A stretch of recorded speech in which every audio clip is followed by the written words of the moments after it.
Okay, everyone, uh, grab your katana, because today we are taking a deep dive into something massive. Yeah, we really are. It is quite the phenomenon. I mean, I want you to just take a second and look at the calendar right now. It Yeah. is 2026. Right.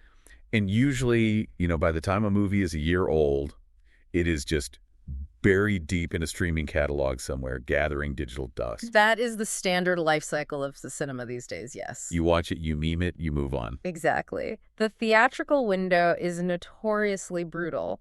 If you aren't some massive superhero tentpole, you get maybe 3 weeks before you are just content fodder. But there is a glitch in the matrix happening right now, and we really need to talk about Demon Slayer Kimetsu no Yaiba Infinity Castle. Absolutely. Because this hit anime film, which, theoretically had its huge moment back in 2025, is getting a limited theatrical re-release in North America and the United Kingdom. It is suddenly storming back into theaters, which is fascinating. Right, and I am just trying to wrap my head around it.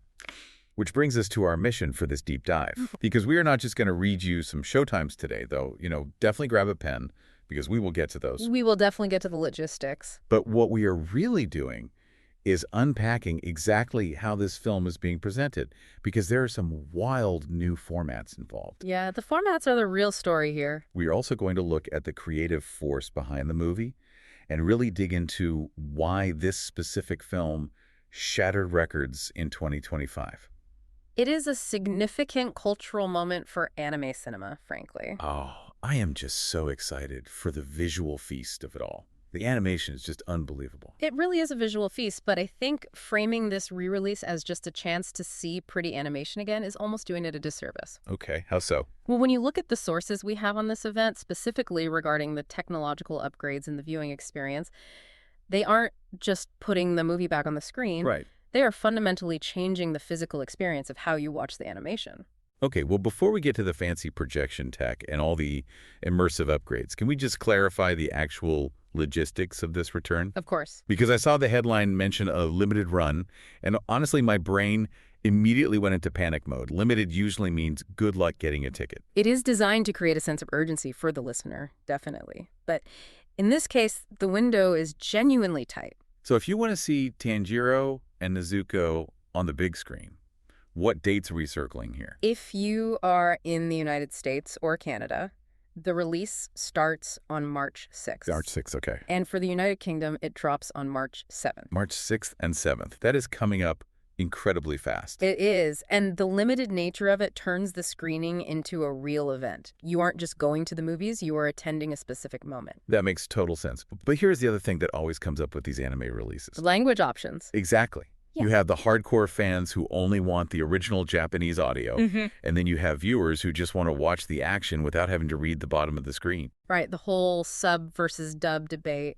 How is this specific release handling those accessibility options? Well, they are offering both formats. The film will be shown with the original Japanese audio, with English subtitles, of course, and an English dubbed version. Which is great. I feel like offering both formats really widens the audience. It absolutely does. It allows the purists to get the original voice acting performances they love, but it also lets casual viewers fully engage. I have to admit, I am somewhat of a casual viewer myself sometimes. I mean, the pacing of Demon Slayer is so fast that if I look down to read a subtitle, I miss 3 breathtaking battles. Exactly. If you have visual processing issues, or if you just want to focus entirely on the animation, the dub lets you do that. And focusing on the animation is the perfect transition to the main event here, because you mentioned earlier that the format is changing. Right. This is the real aha moment of the re-release. Our sources mentioned the biggest technical update is something called the SCREENX format. Yes, SCREENX. Now, I know IMAX, and I know those theaters where the seats rumble. But what exactly is the technical detail behind SCREENX? Think about traditional cinema. It is basically a 16:9 box right in front of you. Right, just a big rectangle. SCREENX is an immersive multi-projection technology that actually offers a 270-degree display. 270 degrees. So wait, does that mean the movie wraps around you? It does. It physically pulls the audience deep into the action because it extends the visuals to the side walls of the theater. To the side walls. Yeah. But if I am watching a hyper-fast sword fight, do I have to whip my head back and forth to see what is happening on the walls? No, actually, that is the brilliance of it. If you have to turn your head, the effect isn't working properly. Okay, explain that. Yeah. The core focus of the scene remains on the front screen. That is where you watch the characters talking or the swords clashing. Okay, so what is on the sidewalls then? The environment. It targets your peripheral vision. So when a character unleashes a water-breathing technique, the main intricate animation of the sword is dead center. But the spray of the water, the lighting, affects the debris flying through the air that all flows seamlessly onto the sidewalls. Wow, so it really applies specifically to a film like Demon Slayer perfectly. Absolutely. The sources note that every sword clash and demon encounter will feel more exhilarating because of this format.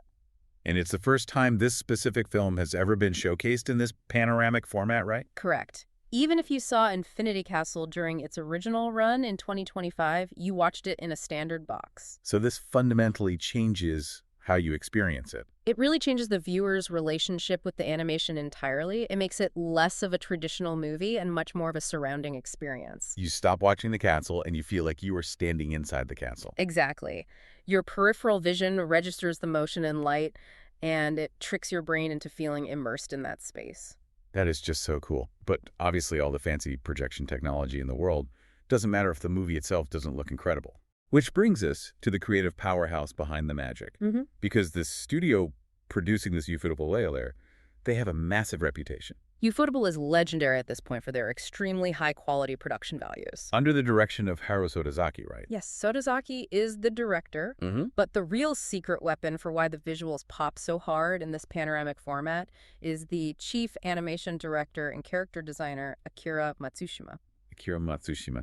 What exactly is he doing that makes the animation style such a visual feast? Because it really does look different than almost anything else. It comes down to how they blend layers.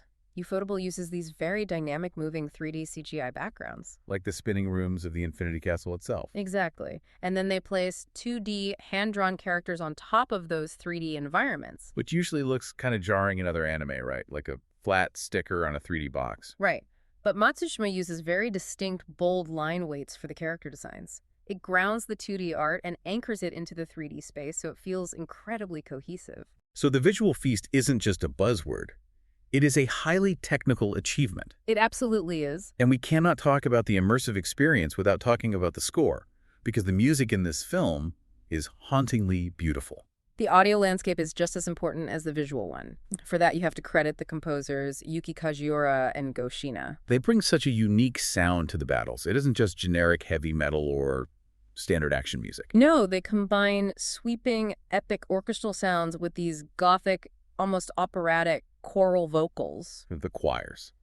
You are watching these intense, brutal demon encounters, but it sounds like a tragic opera. And that is exactly why the score adds so much depth. Our sources mention that the music enhances the emotional stakes in every heartbeat. Emotional stakes. That is really a core of Demon Slayer, isn't it? It is. The creative leads from the director to the animation chief to the composers, they all work together to balance emotional storytelling with high-octane action. It isn't just mindless fighting. You actually care about what Tanjiro is fighting for. Which is precisely why it resonated so profoundly when it first debuted.